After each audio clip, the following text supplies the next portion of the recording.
Assalamualaikum warahmatullahi wabarakatuh. Selamat sore, salam sejahtera untuk kita semua. Dewan juri yang terhormat, perkenalkan saya Dava Zaria sebagai tim oposisi yang akan beropini dan berargumen mengapa saya tidak setuju pada mosi kali ini, yaitu koruptor dihukum mati. Dewan juri yang terhormat, korupsi adalah tindakan yang melibatkan penyalahgunaan kekuasaan atau jabatan oleh individu atau kelompok dengan maksud memperoleh keuntungan pribadi secara ilegal. Tindakan korupsi sering melibatkan penerimaan atau pemberian suap, penyalahgunaan dana publik, manipulasi dalam pengadaan barang atau jasa, penggelapan dana negara, atau pemerasan terhadap pihak-pihak yang terlibat. Korupsi merusak prinsip-prinsip tata kelola yang baik, keadilan, integritas dalam suatu sistem. Dampaknya sangat merugikan bagi masyarakat dan negara secara luas.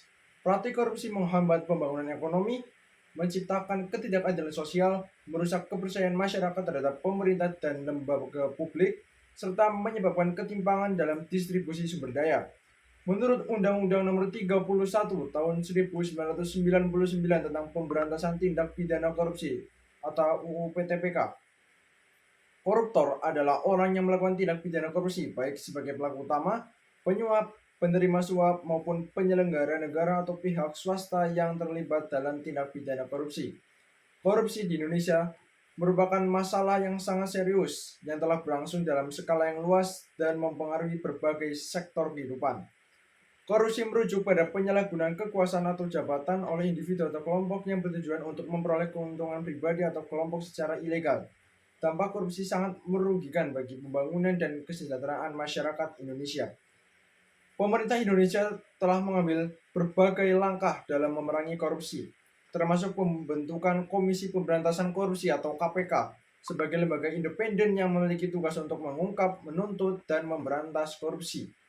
Selain itu, terdapat juga kebijakan dan regulasi lainnya yang ditetapkan untuk mencegah dan mengurangi praktik korupsi di berbagai sektor. Meskipun upaya telah dilakukan, pemberantasan korupsi masih menjadi tantangan yang besar di Indonesia. Diperlukan komitmen yang kuat dari semua pihak, termasuk pemerintah, lembaga penegak hukum, dan masyarakat untuk melawan korupsi dan membangun tata kelola yang bersih dan transparan. Di Indonesia, hukuman bagi koruptor diatur dalam Undang-Undang Nomor 20 Tahun 2001 tentang perubahan atas Undang-Undang Nomor 31 Tahun 1999 tentang pemberantasan tindak pidana korupsi. Di antaranya, yang pertama adalah hukuman penjara. Koruptor dapat dikenai hukuman penjara dengan berbagai tingkatan sesuai dengan jumlah kerugian negara dan tingkat keterlibatan dalam tindak pidana korupsi. Yang kedua, denda. Selain hukuman penjara, koruptor juga dapat dikenai denda yang jumlahnya sebanding dengan kerugian negara yang disebabkan oleh tindakan korupsi. Yang ketiga, konfiskasi aset. Koruptor dapat menghadapi konfiskasi aset atau harta benda yang diperoleh secara ilegal melalui tindakan korupsi. Hal ini bertujuan untuk memulihkan kerugian negara dan menghilangkan insentif bagi koruptor untuk melanjutkan praktik korupsinya. Yang keempat adalah pencabutan hak politik dan sanksi tambahan. Koruptor dapat diberikan sanksi tambahan berupa pencabutan hak politik, yaitu kehilangan hak untuk menjadi anggota parlemen, kepala daerah, atau terlibat dalam kegiatan politik lainnya. Dewan juri yang terhormat, mosi mengenai hukuman mati bagi koruptor adalah isu yang sangat kompleks dan sangat kontroversial. Hukuman mati dianggap sebagai pelanggaran terhadap hak asasi manusia.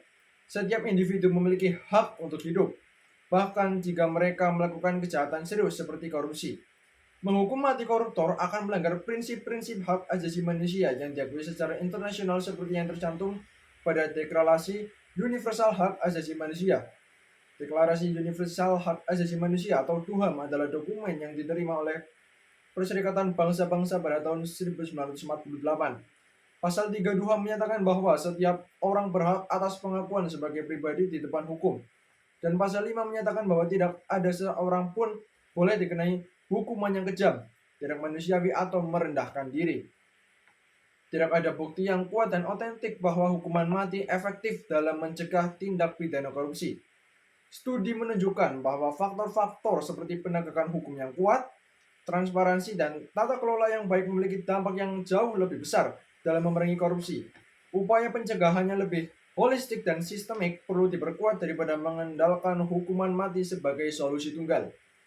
Dewan Juri yang terhormat, sistem hukum tidak sempurna dan rentan terhadap kesalahan. Menjalankan hukuman mati berarti memberi resiko eksekusi terhadap orang yang tidak bersalah.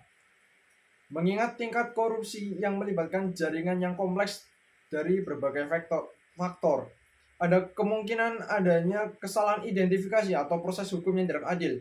Lebih baik fokus pada penegakan hukum yang efektif dan penegakan sanksi yang tegas bagi koruptor. Menyempurnakan sistem peradilan, memperkuat lembaga anti korupsi, dan memastikan hukuman yang setimpal bagi pelaku korupsi adalah langkah-langkah yang lebih baik dalam memberantas korupsi saat ini. Efektivitas hukuman mati dalam mencegah tindak korupsi ini masih diperdebatkan. Faktor-faktor lain seperti penegakan hukum yang kuat, tata kelola yang baik, dan pemberantasan korupsi yang sistemik dianggap lebih efektif dalam mengurangi korupsi. Hukuman lain seperti hukuman penjara dengan efek penjeraan. Hukuman mati adalah sanksi permanen yang tidak dapat memberi kesempatan pada pelaku untuk memperbaiki diri atau berkontribusi positif terhadap masyarakat. Memberikan kesempatan memberi kesempatan rehabilitasi dan resosialisasi pada koruptor dapat menjadi jalan untuk mengubah perilaku mereka dan mendorong pemulihan mereka dalam masyarakat. Jadi, simpulan dari argumen yang dapat saya sampaikan adalah saya tidak setuju dengan mosi koruptor dihukum mati. Hukuman mati bukanlah pendekatan yang dianggap sesuai atau efektif dalam menghukum koruptor. Pendekatan yang lebih manusiawi, melindungi hak asasi manusia, dan memberikan kesempatan untuk rehabilitasi dan restorasi dapat lebih konsisten dengan prinsip-prinsip keadilan dan upaya pemberantasan korupsi yang berkelanjutan. Demikian yang dapat saya sampaikan. Terima kasih. Wassalamualaikum warahmatullahi wabarakatuh.